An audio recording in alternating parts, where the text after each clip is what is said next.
èyí tí ó wà jẹ́ ọ̀rọ̀ Ọlọ́run òun náà ni wípé a ti lo ayé débi wípé àwọn ọ̀dọ́ ò fẹ́ kẹ́kọ̀ọ́ mọ́ àwọn òbí gan wọn mọ èyí tí jẹ́ ẹ̀kọ́ mọ́ bẹ́ẹ̀ sì ni Maulana Sheikh Adam Abdullahi Ìlórí nínú tí àwọn tí wọ́n kó jọ tí wọ́n pè ní Al-Fawaqihu Saqita ọ̀rọ̀ àkọ́kọ́ tí bàbá kọ́kọ́ sọ sínú tírà yìí ọ̀rọ̀ tó ní ìbáṣepọ̀ mọ́ ẹ̀kọ́ ni.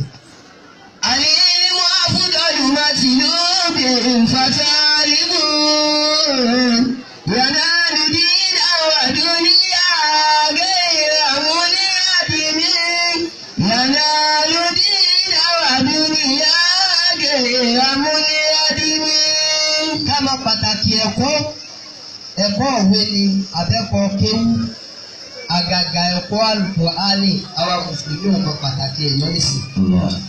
ọwọ́ yẹpẹrẹ la fi mú ẹ̀kọ́ bẹ́ẹ̀ sì ni ẹ̀kọ́ ní ń jẹ́ ìráyé gbé gbogbo àwọn ẹni táwọn kò lẹ́nu gíga láyé pírẹ́sidẹ́ǹtì ni gọ́ọ̀nà ni báyìí ni ẹ̀kọ́ ni wọ́n kọ́ tí wọ́n fi jáde náà.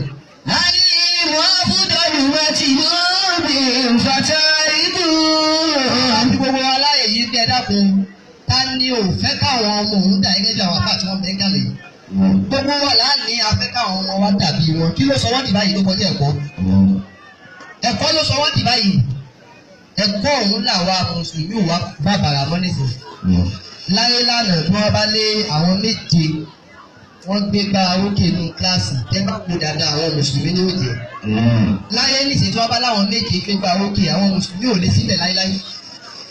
tí wọ́n bá wá ní wọ́n kó àwọn ọmọ tí wọ́n pààyàn jọ wọ́n kó àwọn ọmọ tí wọ́n wọ́ṣẹ́ wọ́n kó àwọn ọmọ tàgídítàgé. àwọn ọmọ ṣẹkùṣẹkù. àwọn ọmọ mùsùlùmí lẹ́ẹ̀ bá ń bẹ̀. ẹ máa gbọ́ Rasheed Fatima oríṣiríṣi ọgbà mùsùlùmí lẹ́ẹ̀ máa gbọ́ ń bẹ̀. kí ló fà á àwọn mùsùlùmí ò mójútó ọ̀rọ̀ ẹ̀kọ́ mọ́. bàbá wa Ọláwùmí wọ́n jí oyè wà wípé ìmọ̀ àti ẹ̀kọ́ òun ni à ń pè ní ọ̀gbẹ́sẹ̀ kan bára wájú.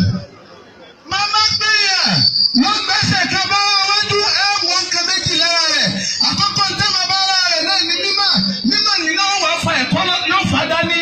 wọ́n ṣèrè kan wọ́n ń dárúkọ àwọn àfáàfáà gbà tí wọ́n ti ṣẹ̀mí lórílẹ̀ ayé wọ́n á dárúkọ Sheikh Adam Abdullahi lórí sílẹ̀. Radiyallahu ta'ala anhu. a rí i pé gbogbo àwọn tí wọ́n ń dárúkọ sínú tírà yìí gbogbo wọ́n gbà ó kéré wọ́n gba bí 100 years lórí Sheikh Adam Abdullahi lórí. ohun tí bẹ́ẹ̀ náà wọ́n á tún ṣé wàá dáwọ́ pọ̀ wọn kí ló mú wọn tò wọ́n pọ̀ mọ́ wọn ṣe bímọ ni. Allahu Akbar. àwọn tẹ̀sán mímọ́ wọ́n di ọ̀gbẹ́sẹ̀ kan bára wájú. ẹ̀yẹ̀ yá mi ẹ dábòó sọ pé náà àátẹ̀yẹ ọmọ àkọ́kọ́ ṣiṣẹ́ síwájú ni o. iṣẹ́ tá a ṣe síwájú òun ni ká kọ́ ọmọ lẹ́kọ̀ọ́. àwa mùsùlùmí àpọ̀ àwọn ọmọ wa lẹ́kọ̀ọ́ àti kí wọ́n mọ válù ẹ̀kọ́ àti ìmọ̀. síjú ni àríbi ni àwọn ilé ìsìlámù fi sọ́tọ̀ yìí ní àhálí wà bàní fàbílà àdáhùn ní àhálí wà bàní fàbílà àdáhùn. ọmọ kanjo ní ìwọ́n mú wípé ó pààyàn máa fẹ́ dájọ́ fún un. ọ̀rọ̀ táwọn pẹ̀lú kò ṣe ní tíra ló ń bẹ̀ o ní ayé yìí náà ni. wọ́n á ní bá lọ fún òun pè ìyá òun wá nígbà tí wọ́n á pè ìyá rẹ̀ dé ìyá wọn sunkún ó ní ìyá mi ẹkún kí lè sùn. ìyá ní àzákì ó sì ká Kùránì ó ní ìyá mi ẹgbẹ́ mi sọ̀rọ̀. Kùránì wo ni mo kà Kùránì tẹ̀ ìdí mọ rírì rẹ̀. ẹ dákun bá ń pariwo Allahu Akbar. Allahu Akbar. Kùránì tẹ̀ ìdí mọ rírì rẹ̀ ó ní ṣèbí ijọ́ tí mò ń ṣe wà nínú Kùránì ṣe bẹ́ẹ̀ wá ń tọ́nà lọ́wọ́. Àlímù afdalu matlubin fatalibu. Abdullahi abúlé àpáṣọ bí ọlọ́run ṣẹlẹ̀ ẹnu. Bí a kò bá farabalẹ̀ ó sọ kókó farabalẹ̀. ọ̀rọ̀ ẹ̀kọ́ ni àwọn akọ́là àgbà ìsìn lára ọmọ ìwé yóò gbà. ọmọ tó kọ́kọ́ lé fún ìyá rẹ̀ tọ́ síbẹ̀. Èyí tó ti gbé ìyá rẹ̀ lọ sẹ́wọ̀n ibi tó tọ́ nínú ọ̀nà. ẹni ní kí súnlẹ̀ lọ́rùn táà súnlẹ̀ ní sọ́bí súnlẹ̀ ọba ní ìbọn ní. ẹ jẹ́ kí wọ́n mọ rírì ẹ̀kọ́. Abdullahi ibn Abbas radiyallahu ta'ala anhu. Ìkànnì àwọn sàbí ànábì wa Muhammad sallallahu alaihi wasallam. Nígbà tí ń bẹ lọ́dọ̀ tí ò ti jẹ́ kẹ̀kẹ́ rárá. Ó wá lọ bá ìkejì rẹ̀ tí wọ́n jẹ jẹ́ ọ̀dọ́ orí ọ̀rẹ́ mi. Ó ti já lọ kéwú. Ó ti já lọ nímọ̀ nípa Al-Qur'an. Ìyẹn á sọ fún yín pé ká lọ nímọ̀ nípa Al-Qur'an fún kí ni? Ó ní mò ń rí pé Abdullahi àwọn onímọ̀ Usman àti gbogbo àwọn sàábé tí wọ́n bá lọ tán àwa ni ó padà ṣẹ́kù. Àwa náà padà wá di àfà. Ìkejì ẹ̀rọ rẹ́rìn wá ní àwa kù láti dàfà. Ta ni ó pè wá? Ní ìwọ́dà lóhùn. Abdullahi Abbas wá bẹ̀rẹ̀ sí ń wá ìmọ̀ káàkiri. Ó wá ń wá ìmọ̀ káàkiri. Ó wá ń tojú wọlé. Ó wá ń tojú wọlé. Ó ti wá nímọ̀ yìí. Nígbà tí ó ti díẹ̀, ó dàgbà. Ọ̀rẹ́ rẹ̀ náà dàgbà. Ọ̀rẹ́ wa ní kóun wá Abdullahi Abbas lọlé. Nígbà tí ó dé ilé Abdullahi Abbas, ó wá rí i pé àwọn tí wọ́n tò síta wọn ò lóǹkà. La ilaha illallah. Ó wá rẹ̀ wá ní kalẹ̀ yìí bá wá. Wọ́n ní Abdullahi làwọn wá. Ó wá rẹ̀ Abdullahi. Àwọn ẹgbẹ́ ìyá Abdullahi làwọn wá. Àfọ Sheikh Abdullahi. Ó wá ní ọmọ ọ̀dọ̀ sọ fún pé èmi ọ̀rẹ́ rẹ̀ mo wá ń tà. Ẹ̀fẹ́ kí n tó ní. Nígbà tí Ọlọ́run wá ṣe Abdullahi wá ní kó wọlé. Nígbà tó wọlé tó tún ní èrò rẹpẹtẹ wò yàrá. Ó wá bu ẹmu wá ní anta akọlù mímì. Wọ́n nílò akáyìí mi lọ, ó mójútó ẹ̀kọ́. Ẹ̀kọ́ tó mójútó ló padà sọ ẹ́ dèèyàn. Àfa àwa àgbàlódé ọ̀nà ìtàsọ́wù, àfa àwa Ibrahim Ogun Adham. Wọ́n ní ọmọ ọ̀tá yìí lánàá. Nígbà bàbá ń bẹ lọ́dọ̀, àfa ń jayé ìbàdí ni, torí bí àfa tó bí àfa olówó ni bàbá rẹ̀. Àfa àwa ń jayé ìbàdí, àfa àwa ń lo oúnjẹ kan lórí ẹṣin. Ní àfa àwa gbọ́ tó nǹkan sọ yìí pé, ìyá Ibrahim.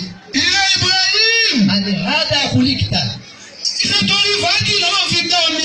Ṣé torí fàájì náà fi dá o?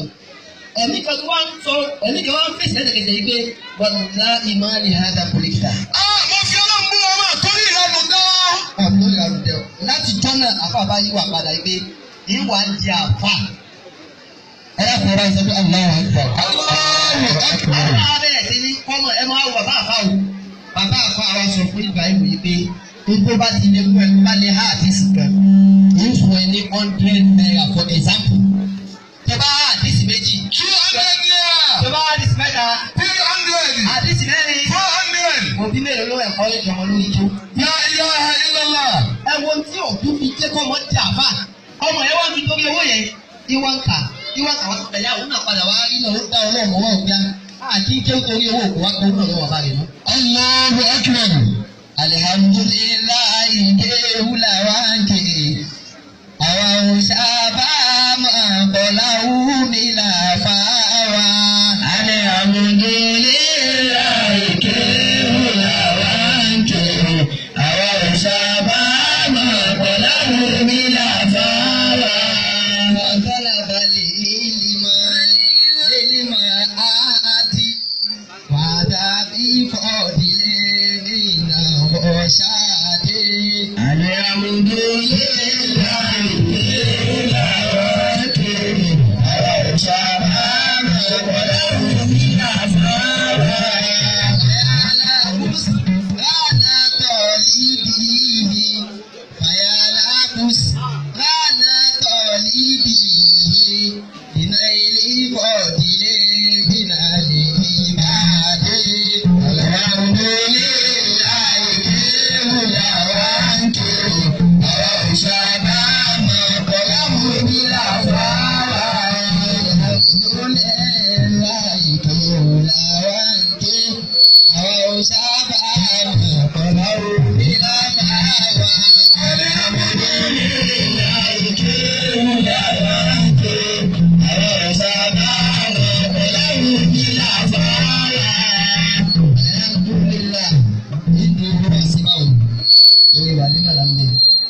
Àwọn ọmọ oníwà nínú ẹ̀ ní kí wọ́n bọ̀ tàwa.